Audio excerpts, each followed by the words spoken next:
자, 중국 얘기 들어봤고요. 일본 이야기를 해보려고 하는데요. 일본이 사실 초창기에 한국의 이제 네티즌 사이에서는 굉장히 좀 조롱의 대상이 되기도 하고 좀 그랬었어요. 근데 최근에 도쿄 올림픽이 1년 연기되면서부터는 약간 좀 양상이 달라졌는데, 자, 정도령께 일본의 코로나 대응이 어땠는지 일단 그 상황부터 좀 설명을 부탁드릴게요.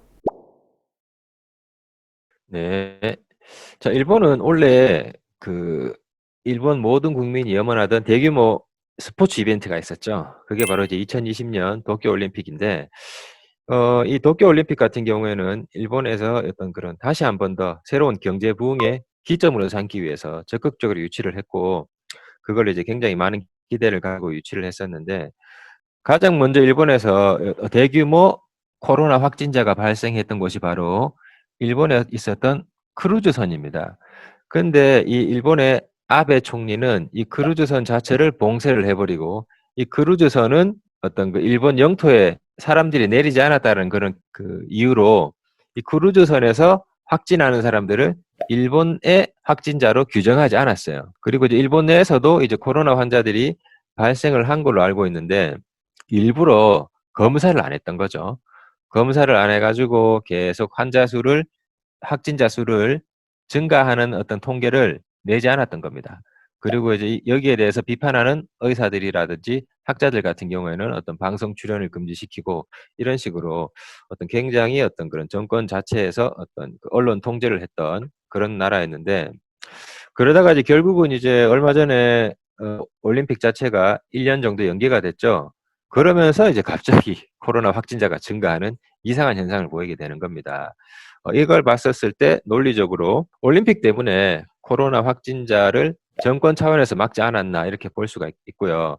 하지만 이미 이제 언론에서 그렇게 이제 코로나 별거 아니다, 뭐 확진자 수를 이렇게 증가하는 걸 보이지 않았기 때문에 일본 시민들 자체 내에서도 어떤 그런 정부에 대해서 항의를 하지도 않았고, 이 코로나가 감염되는 데 있어서 크게 심각성을 못 느꼈던 거죠. 심각성을 못 느꼈던 겁니다. 오죽했으면 그 어떤 일본 그 외국의 한 학자는 이 전염병이 있는 사람에게 14세기식으로 이제 말 그대로 중세 사회식으로 이제 접근하고 있다. 쉽게 말하면 일본은 굉장히 미개하다. 뭐 이런 식으로 이제 이야기를 했었고요. 그러다가 이제 일본 사람들이 확실하게 이제 코로나 큰일 났구나, 심각하구나 라고 생각했던 게 이제 한 유명인의 죽음이 있겠습니다. 이 시무라 켄이라는 이제 그 국민 코미디언이라고 하더라고요. 이 사람이 이제 코로나19로 숨지고 나서 서서히 이제 많은 스포츠 스타라든지 연예인들이 트위터라든지 SNS에 추모글을 올리고, 그 가운데서 이제 일본도 코로나의 심각성을 알게 되고, 이제 정권 자체에서도 이제 코로나를 어떻게 하면 방역을 하고 빨리 이걸 극복할 것인가 고민을 하게 되었던 거죠. 그러면 왜 이렇게 일본은 중국과 다르게 민주주의 사회임에도 불구하고 이런 식으로 이제 코로나에 대응을 하느냐? 그건 바로 이 아베 총리, 현재 이제 일본에서 기록을 세웠죠. 최장 총리 기록을 세운 이 아베 총리의 어떤 그런 뒷배경과 일본의 근대사를 보면 알 수가 있겠습니다. 지금 도쿄 올림픽은 8월 예정이었던 거잖아요. 근데 그걸 1년 뒤로 미뤘단 말이죠. 그 말은 8월까지도 이 코로나19 사태가 괜찮아지기 어렵다라는 판단으로 지금 미뤘다고 봐야 되는 건가요? 뭐 그렇다고 볼 수 있죠. 뭐 8월까지의 문제보다도 행사를 하려면 사전에 이제 준비할 게 많잖아요. 뭐 예를 들면 송화도 이제 움직여야 되고, 그 다음에 선수들 그 예선 문제 그런 것도 다 돼야 되고, 여러 가지 제반 문제를 해야 되는데 지금 상황으로는 준비 자체가 지금 불가능한 상황으로 가는 거죠. 뭐 8월까지 끝났다 안 끝났다의 문제보다도. 지금 당장에 만나야 되는 상황이 있을 수밖에 없으니까 미뤄졌다. 예. 그런데 예상컨대 8월 이후까지도 갈 수도 있는 상황인 것으로 보이기도 하네요. 뭐 그것도 맞고요. 예. 아, 네. 알겠습니다. 일본 최대 IT 기업 소프트뱅크 회장 손정희 회장이 코로나19 검사 키트 100만 개를 무료로 제공한다고 했습니다. 그런데 일본인들 오히려 비난을 하고 있습니다. 웃지 못할 해프닝도 있었고 지금 숫자를 줄이기 위해서 노력을 한다는 등 일본 내에서 좀 다양하게 이 코로나19로 인해서 좀 해프닝들이 벌어졌는데 과연 이게 왜 그런지, 자, 역사 선생님으로서의 이 정치 사회 시스템이 어떻게 영향을 끼쳤는지를 설명을 부탁드릴게요. 자, 우리가 이제 일단은 민주주의 사회를 보려면 어떤 그런 한 축은 정치 세력이 있고, 다른 한 축은 이제 시민사회가 있죠. 이 시민사회의 형성이 일본은 좀 미완성된 상태라고 볼 수가 있습니다. 그럼 왜 이렇게 될 수밖에 없었는가? 그거는 일본이 어떤 그런 그 메이지 유신 이후에 근대 그리고 현대사가 어떤 식으로 전개가 되었는지 보면 알 수가 있는데요. 자, 일단 보면 일본의 메이지 유신을 설명하려면 먼저 그 일본의 어떤 그 메이지 유신 이전의 정치 체제를 알아야 됩니다. 일본의 어떤 메이지 유신을 그 주도했던 세력들은 바로 요쪽 지방 사람입니다.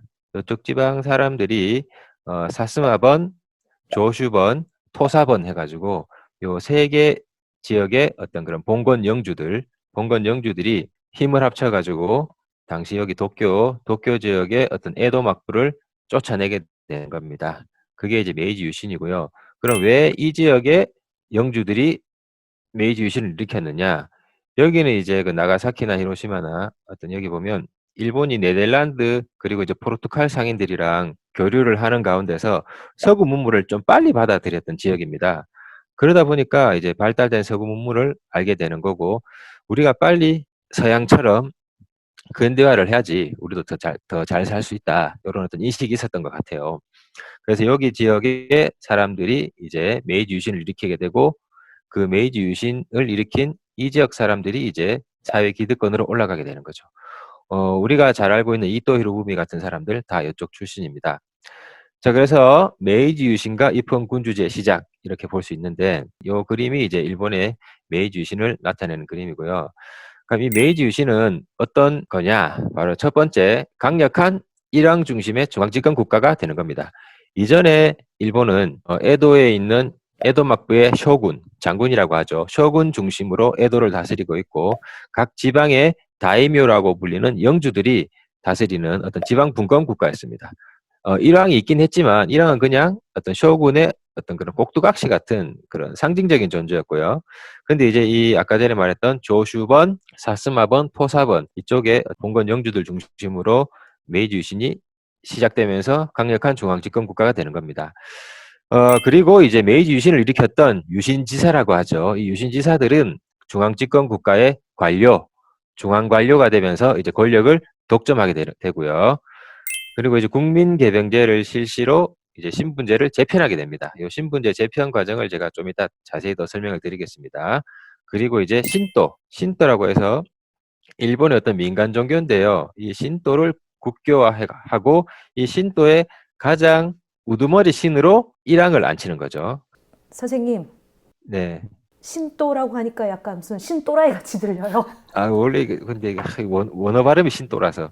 아, 그렇군요. 아, 네. 제가 무식했습니다. 우리나라 한자로 하면은 신도고, 여기 일본 발음으로 하면은 신도, 이렇게 돼요. 아, 네. 청취자 여러분, 오해하지 마세요. 신도가 정확한 발음이랍니다. 네, 죄송합니다. 계속해 주세요.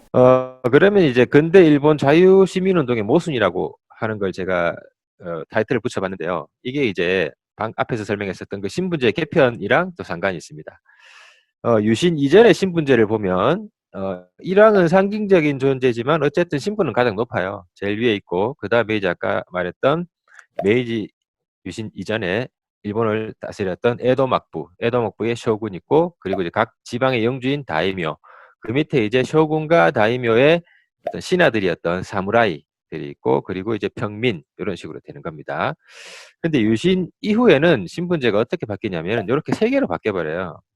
일왕, 화족, 평민 이렇게 바뀌는데 그러면 이제 그 유신 이전의 신분제에서 없었던 화족이라는 새로운 신분이 등장했죠. 이 화족들은 누구냐면 바로 유신을 주도했었던 다이묘들, 일부 다이묘입니다. 일부 다이묘들이 자신들의 어떤 기득권을 보호하기 위해서 화족이라는 새로운 신분 개념을 만들어서 자기들은 특권층이 되고 나머지 유신에서 도태되었던 다이묘와 사무라이들을 뭉뚱그려가지고 기득권을 다 폐지시켜버리고 평민화시켜버리는 겁니다. 그래서 유신에서 도태된 다이묘와 사무라이들의 불만이 폭증하게 되는 거죠.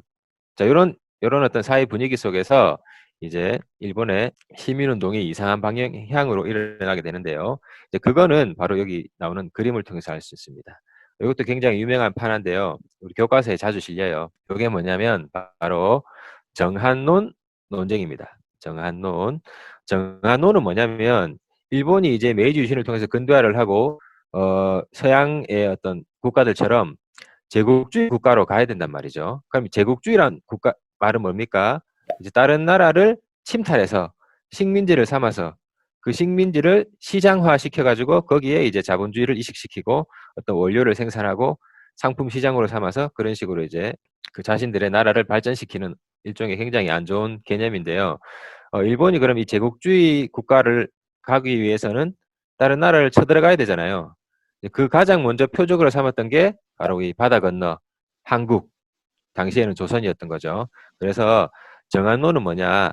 지금 당장 한국을 정벌해서 우리나라의 식민지로 삼자. 다른 쪽은 아직은 시기상조다. 시기상조이기 때문에 조금 더 우리 일본을 먼저 발전시키고 나서 한국을 쳐들어가야 된다. 요렇게 그 메이지 유신 지사 안에서 내부 분열이 일어나는 거죠. 내부 분열이 일어나고 결국 이제 그 메이지 천황이 누구의 손을 들어주느냐? 정한론을 당장 하자는 쪽이 아니라 아직은 시기상조니까 조금 이따 하자라고 하는 사람들의 손을 들어주는 겁니다. 안 하자는 건 아니고 조금 이따 하자는 건가요? 그렇죠. 아, 하긴 하되 시기의 문제였나요? 아니면 그러면 안 된다라고 말한 사람은 없었어요? 네, 그런 사람 없었습니다. 시기의 문제였습니다. 이제 아, 이토 정말. 히로부미가 이제 정한론은 아직 시기상조다 이쪽이고 지금 당장 해야 된다 하는 사람이 그 사이고 다카모리라는 사람이 있었어요. 어찌됐든 천황이 이토 히로부미 쪽 손을 들어주고 사이고 다카모리는 자신이 이제 천황의 어떤 선택을 못 받았기 때문에 말 그대로 이제 정치적으로 패배하게 된 거죠. 자, 그런 가운데서 이제 바로 서남 전쟁이 터지게 되는 겁니다. 이 서남 전쟁은 뭐냐면 이 정한론에 패배한 그 사이고 다카모리 쪽 사람들이랑 그리고 이제 좀 전에 봤었던 그 신분제 재편에서 이제 화족화 못 되고 자신의 특권을 빼앗긴 유신에 도태된 다이묘와 사무라이들이 한 덩어리가 되어가지고 이제 당시 기득권을 갖고 있었던 이토 히로부미 이쪽 사람들이랑 전쟁을 붙게 되는 거죠. 말 그대로 이제 어떤 그런 그 내부에서 기득권 투쟁이라고 보면 되겠습니다. 그럼 이 서남 전쟁에서 누가 이겼느냐? 당연히 정부군이 유리하죠. 그래서 이제 메이지 유신 정부군이 이 서남 전쟁에 참가했었던 그 아까 전에 사이고 다카모리 일파랑 그 사무라이, 다임요 이런 사람들을 다 그냥 패퇴시켜 버립니다. 그게 아마 그 톰 크루즈가 출연한 그 라스트 사무라이라는 영화의 아마 배경이 된 사건일 거예요. 네, 그렇군요.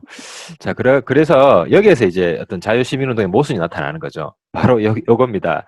이 서남전쟁 패전의 잔당들이 야당이 되어가지고 이 사람들이 자기들도 기득권의 한 부류이면서 자유시민운동을 주도하게 되는 거죠.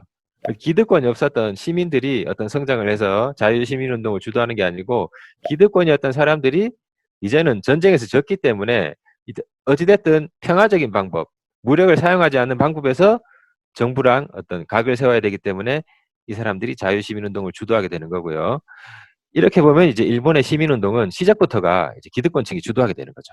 이제 기득권 안에서 여당과 야당 이렇게 나눠지듯이 그렇게 되는 거고, 그러면 우리가 여기에서 이제 일본의 어떤 그런 그 시민들의 위치를 어떤 식으로 해석할 수 있냐면, 근대화가 되었지만 이 다수의 국민들은 여전히 시민이 아니라 신민적 위치에 있었다고 볼 수 있겠습니다. 그냥 그 국가에서 시키는 대로 하고 어떤 천황이 하는 말은 무조건 옳고 어떤 스스로 생각하거나 어떤 자율적이지 않는 그런 신민적 위치에서 이 사람들이 근대와 현대를 보내게 되면서 어떤 국가 권력에 자신들의 어떤 그런 목소리를 내거나 저항하거나 이러기보다도 복종이 어찌 보면 문화적으로 내면화되어 있다. 이렇게 볼 수가 있겠습니다.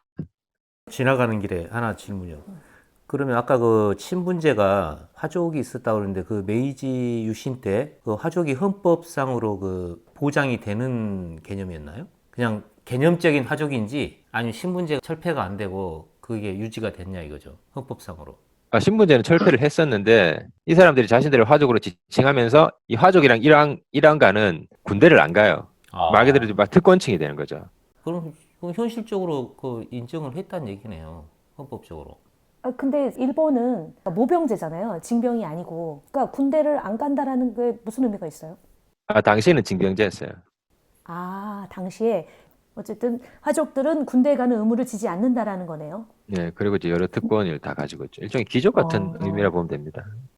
자, 그럼 이러한 그 어떤 일본의 신민적 위치의 어떤 그런 그 시민들이 어떤 그런 그 지도층의 교체와 함께 어떤 그런 자발적인 시민으로 성장할 수 있었던 기회가 있긴 있었어요.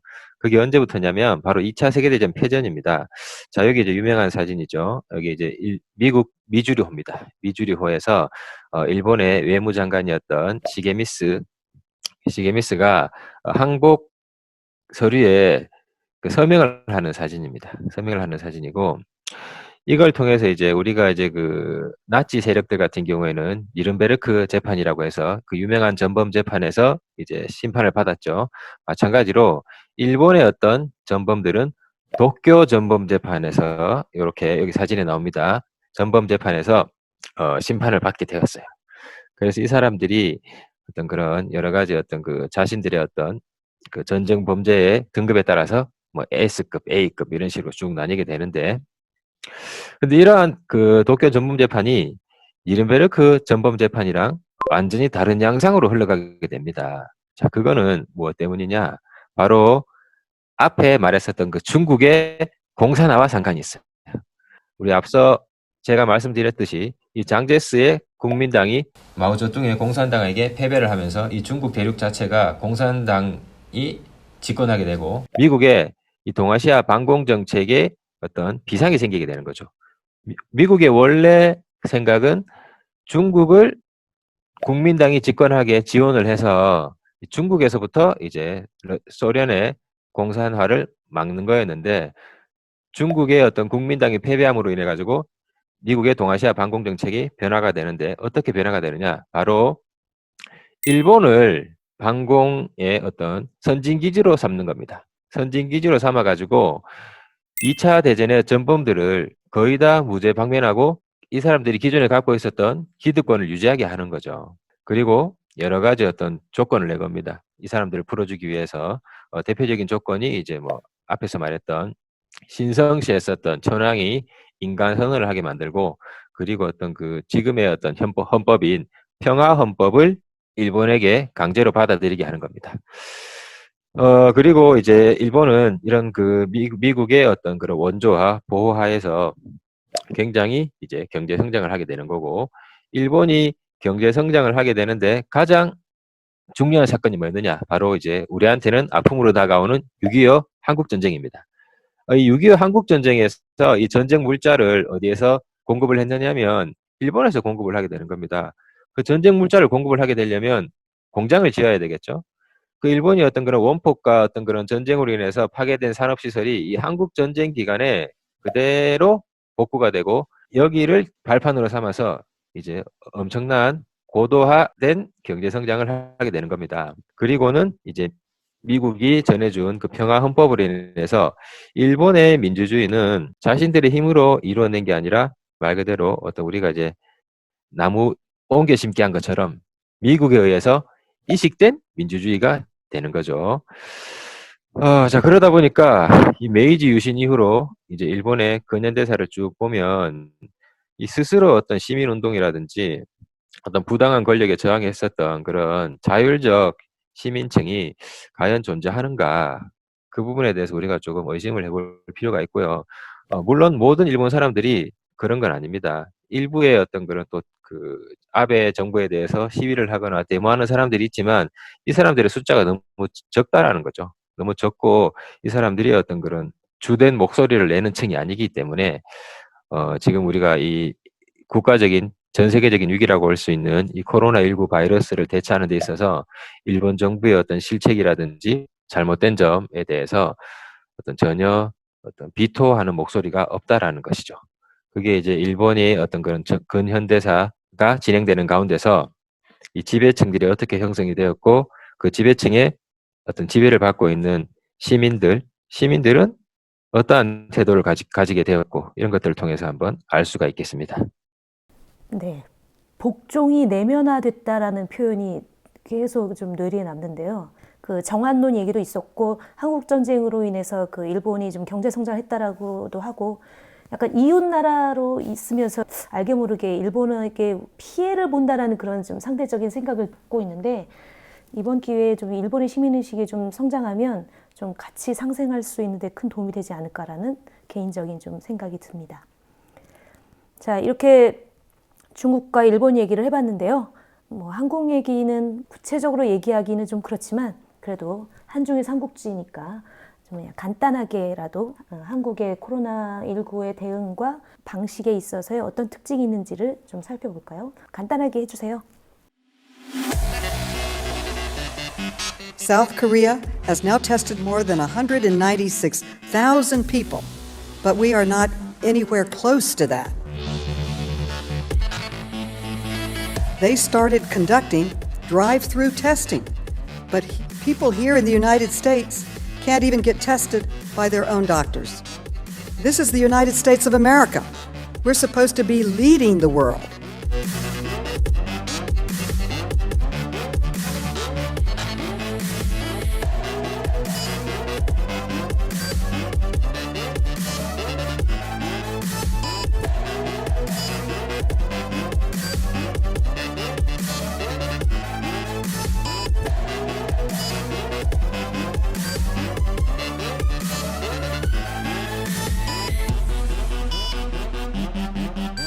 어떤 민주화의 완성과 그리고 스스로 생각하고 스스로 행동하는 자발적인 시민의 탄생이 중국과 일본에 비교했었을 때는 조금 더 이점이 있지 않나, 뭐 그렇게 저는 생각하는 편입니다. 네, 이상입니다.